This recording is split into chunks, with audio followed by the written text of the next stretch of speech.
All right, hey, what's going on? This is the next video. I was basically making a list of a small 5-minute videos of each course that is available to graduate students in the computer science program. If you're not really familiar with computer science or anything, and that you're just looking at this video from the beginning, you should probably look at the videos from the first video that I will probably have in the playlist here. I'm actually looking at trying to build a separate site with just this playlist in it, so that way people can actually look at it, at their leisure.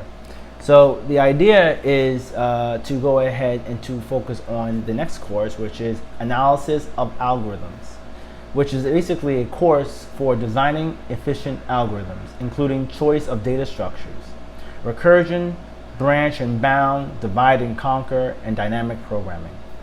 Complexity analysis of search and sort matrix by multiplication and graph algorithms, standard MP and complete problems, and polynomial transformation techniques.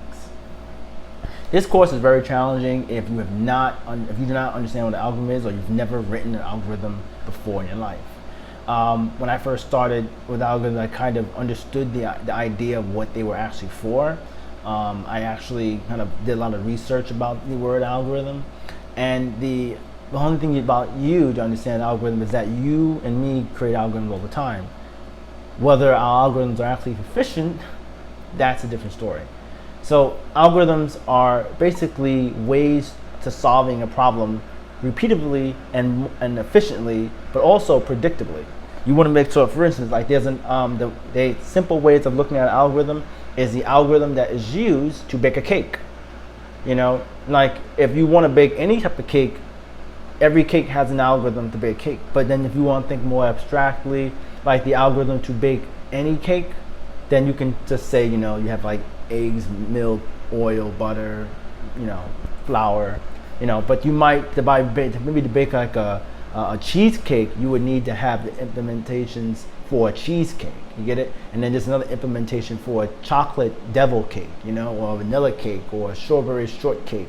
Those are each one of those cakes to get an algorithm that results in that particular type of cake will need a particular algorithm for that cake. But then if you're talking about cakes, that's just like, I'm making a cake. There are a baseline of cakes that you basically need for that. So but basically, in order for you to understand that, you need to pay attention to what you're actually trying to solve. This is why it's so important when you do whiteboarding projects, or not whiteboarding projects, whiteboarding problems, and you do what do you call it again? You do whiteboarding problems, and you do like those coding techniques where you have to sit down and write some code or talk about a particular problem, how you're going to solve it. You usually are writing out the algorithm step by step, and this course here would definitely be important if you're going to write code. So you're going to need to pay attention to this. So for me, I pretty much understand the whole idea between like divide and conquer algorithms, like merge sort, quick sort, why quick sort is better than merge sort, the idea between using bubble sort, and also focusing on time complexity and space-time complexity. You ever heard like big O of n? It's like just a certain expression to explain the speed or the complexity of a particular algorithm. So you would want to kind of remove a lot of the complexity of your algorithm, so it always works with very little blocking. And if the more blockings that you would have in your algorithm, meaning how the algorithm is going to work, based on how much time it takes and how big the data set it needs to go through in order to complete, needs to be efficient. So those are some of the things that when I was first going to school, I should have made sure was completely understandable in my head before I actually took classes. So this is actually important for me to do, make this little video talking to myself, making sure I'm understanding these things. And it helps me to also practice to be better at writing algorithms too. So I definitely think that if you're going to go ahead and take any of these kind of courses, you should start out with them here, or you should go ahead and you should take the what do you call it again? Coursera course. I'm not necessarily what do you call it again? Like, I'm not basically being sponsored by Coursera at all.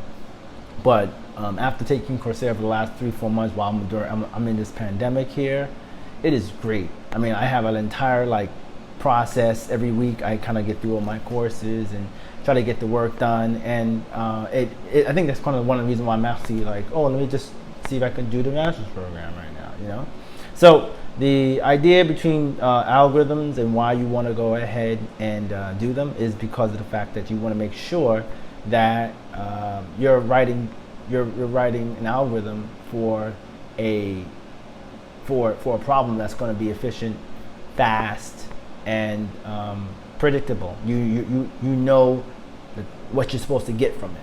So that's the end of this. That's it. You know, next class I'm going to be talking about is the theory of database systems, and then I'll continue with more courses like with that as the videos continue to get chunked out right now. So stay tuned.